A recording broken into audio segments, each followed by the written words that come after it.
Hello and welcome to Deep Blue Sea, the podcast. I am Jay Cluett. And I'm Mark Graphite Hoffmeyer.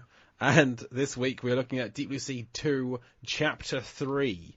What happens in Deep Blue Sea 2, Chapter 3? Well, Trent Slater, head of operations at Achilleos, he's installing some graphite rings underwater to extend the range of the fence's electric field. He meets Dr. Misty Calhoun, and they immediately either want to suck each other's faces or kill each other by sucking each other's faces. It's not clear, for reasons unknown. And Dr. Misty Calhoun's demeanour does not improve upon the discovery that they have bull sharks in containment. And upon meeting the head of Durant Pharmaceuticals, Carl Durant, played by Michael Beach, who believes using bull sharks as test subjects is perfectly safe. To demonstrate this, he pushes Aaron, our beloved Scoggins substitute, into the water, and Dr. Misty Calhoun dives in to save him. But Carl and Trent use the conditioned training device to deter the sharks from attacking them. We then spend 33 seconds watching Dr. Misty Calhoun get changed, mostly in her underwear. Meanwhile, Carl goes to his quarters and drinks a vial of red formula that flashes chemical formulae into his brain, before Craig informs him of the goddamn choice whim, escaped sharks and the dead fisherman from the previous chapters. Carl fobs him off, telling Craig that once he's done with the sharks, he'll kill them, as they have trackers in them. But who's that watching at the window? It's a shark! And to join us to talk about Deep Blue Sea 2, Chapter 3, is a man who doesn't like the taste of nerd, and he never makes assumptions. It's DJ Valentine. DJ, welcome to the show. Thanks for having me on, guys. First, I want to apologize to you both. I've made no secret how much I dislike the first Deep Blue Sea, but after watching its sequel, Deep Blue Sea 2, or Chapter 3, or whatever you want to call it, it is so bad. but it makes Deep Blue Sea 1 look amazing. There hasn't been a fall off in quality from an original to a successor since Will and Jaden Smith. I am amazed. By how bad this movie is. But it's getting to that, it's in that upper echelons of bad to where it's almost enjoyable. Well, here's the thing, DJ, you've got a fantastic chapter here, because this has two of my most out-and-out, laugh-out-loud moments of the film here. When Carl Durant first takes the formula, and then when he's being watched by the shark. I had much fun watching this chapter. I mean, looking forward to it. The formula thing.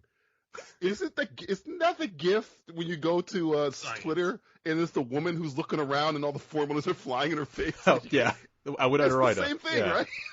That's the first thing that pops in the mind. I'm like, why isn't this a gif? This should be a gif. This should be the better version of that gif. He sees the Matrix when he takes this stuff. It's great. I love it. That show Chuck when he flashes. Oh, sees yes. all the things in front of his eyes. It's Chuck Holmes. It's Chuck. Yeah, he goes full. And now, does he drink the serum or does he slurp it? Because it looks like he's slurping the first time.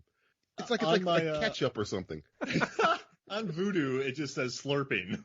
Yeah, that's accurate, because he's got it upside down. It is, his mouth is open, it is on the bottle, it's upside down, it is not going anywhere.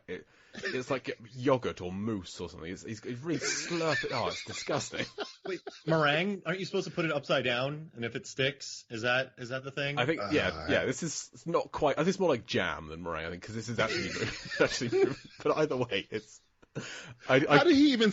At first, I thought that was blood, and I'm like, maybe it is. We don't know. Coming out like blood. Because I'm thinking he's synthesizing he's synthesizing some kind of formula, but then I'm thinking he's getting the blood from the sharks. But I'm like, that's not blood. What is that? It's the same color as the stuff from Deep Blue Sea 1, I think. That kind of really orange. Okay. All right. The protein they extract from the brain with the animal brain stabbing practice. See, here's the thing. In Deep Blue Sea 1, it was more. Deep Blue Sea 1.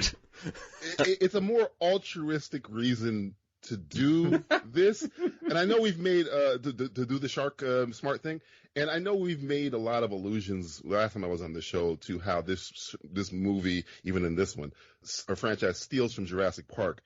But, and forgive me if this has already been pointed out, I like to think of this film as what would happen if a grown-up son of Miles Dyson, after his father sacrificed himself to stop Skynet, was so traumatized by robots, he decided to make a serum to make humans smarter so the robots could never take over again. Because he is so enamored with technology throughout this movie and how it's going to destroy us. Well, I hate to tell you this, DJ, but we've mentioned both guests have mentioned that so far. Okay, No, guess what? It has to be it. That had to have been when they wrote the script. That had to be it. No, I love to see it now. That's beautiful. No one's mentioned that yet. I love it. So we've not got to the Terminator War Against the Machines plot. That's in a few future chapters, but we're getting there. That is a wild turn that this film takes. See, the scene you're talking about, Jay, with the shark through the window, and they don't just give it to you like twice. They give it to you 3 times, like this Jack Nicholson shining moment with the shark. I'm just sitting there listening. Like, first off, the shark not only is smart enough to listen through cast iron and glass, to recognize illegal business practices, and then take vengeance. That is pretty fucking intelligent. Here's Bella. Bella knows what's up. Bella, oh man, Bella, they have the trackers in them. They want to take the thing down. They want to kill them all.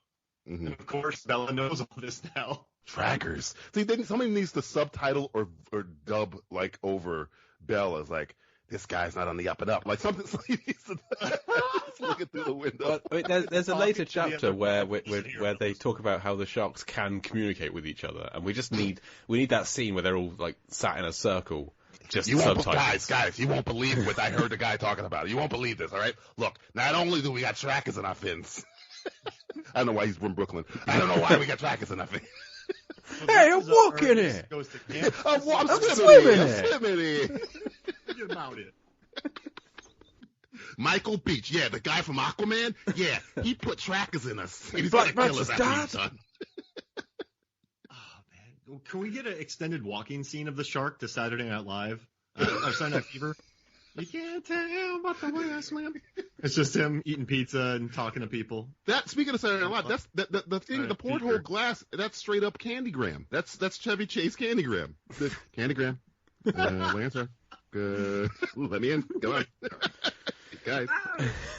I love though that you made me think of Ernest Goes to Camp when the turtles talk to each other. So Ernest P. Worrell has just put a bunch of functioning parachutes on the back of turtles, and he built a homemade boat catapult. And this turtle goes to another turtle and goes, "I'm scared, Sarge." And the turtle goes, "We all are, son." And then they attack the construction workers. So I want a scene like that with the sharks. We could have had, I guess they didn't have the budget for more, digital sharks, but you need a scene where he floats away from the port glass really quietly in the shadows, and he goes to the guys, gather around. I know. Hey, Benny, calm down. Listen. Yeah, Benny's the worst. Oh, Benny, you always interrupting me, Benny. Come on. Don't get me started on Ricky. Oh, Ricky, you got issues, all right? I know I'm an intelligent, homicidal shark, but you, my friend, are sick. Stay out of Sorry, this one, Ricky. We're making a better movie. And that would have been just as absurd enough to make this a comedy, because when it leans into him, like, actual jokes, I laughed. Like, I was like, oh, that was funny. That was great. I don't want to spoil anything because a lot of them are later, but there's some funny jokes in here that I'm like, you need to turn into the skid. Don't turn away from the skid. You're skidding out of control. Lean into it. Lean into how bad your movie is. And, I got to tell you, though, Michael Beach, he nails this scene because it's absurd. And I also have to say the best bit of costuming in this entire film is his cardigan. Oh, the chunky cardigan. Yeah, I love it. It's not Misty Calhoun's inability to zip up a jacket all the way. Dr. Misty. He can zip up anything all the way. His cardigan, it's very fluffy. It's warm. Yes. It's got his giant buttons, that giant collar.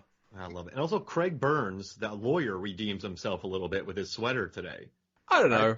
He got a Gabriel Macht vibe, the lawyer. I liked him a lot. He's like, he seemed kind of on the up and up. Like, he didn't seem like a jerk. Like, I thought everybody was shady.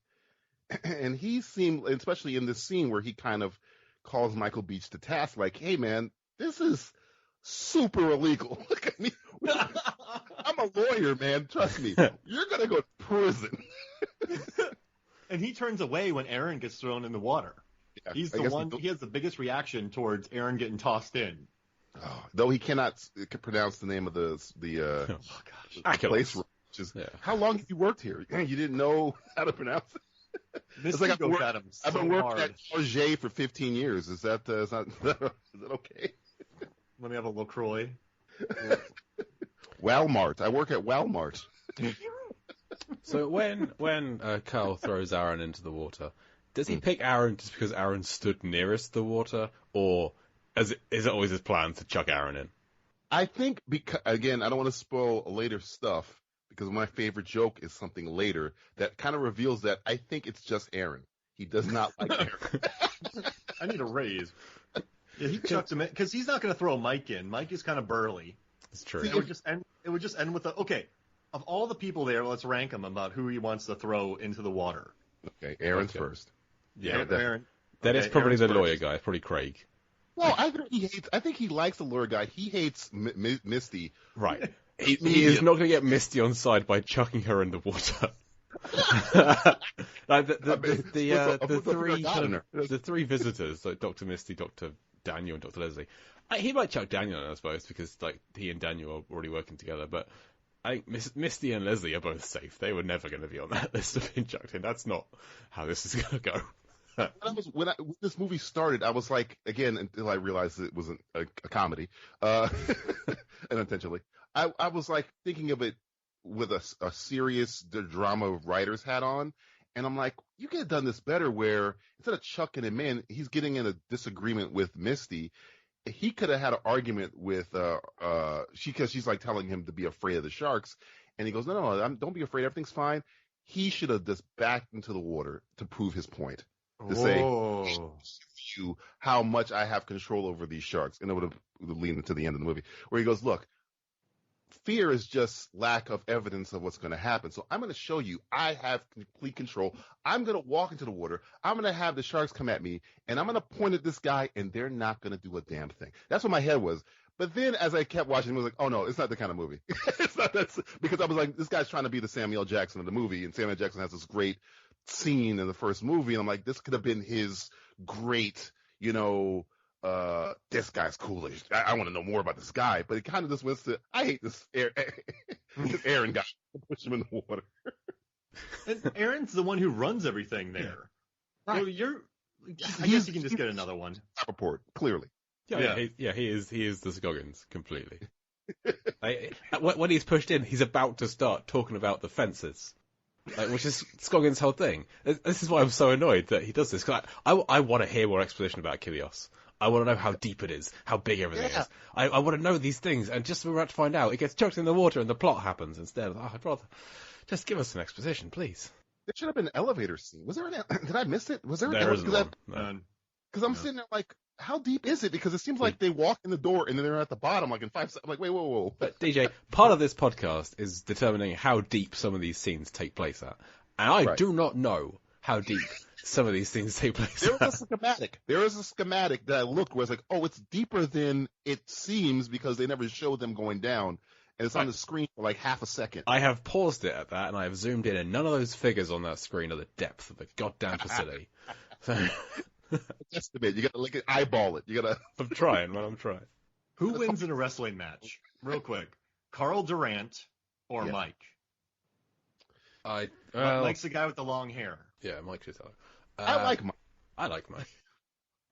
I like that he's not muscle bound. He's like, he's like a regular guy. Yeah. Thomas Jane is kind of, he's the Punisher, so I'm like, he's the stereotypical. This is like a guy. This is a guy. He could be anybody. In that wrestling match, Carl pays Mike's salary. Yeah. So I don't know if he'd be willing to, if Mike would be willing to defeat Carl, because he's paying his salary. But then, he says he's South African, and he does these crazy stuff. That's a quote from the film. That's not me saying South African people are crazy. The only reason I ask is I just think it'd be funny if Carl tries to throw Mike in, and then just a 5-minute wrestling scene. Yeah, Carl ends up in the water in that scenario. Tried to throw him in, and he grabs him by the shoulder, and he tries to move him, and he can't. He does it twice. Like, Aaron, come over here. That would have been good, right? Mike, come over here. No. Aaron.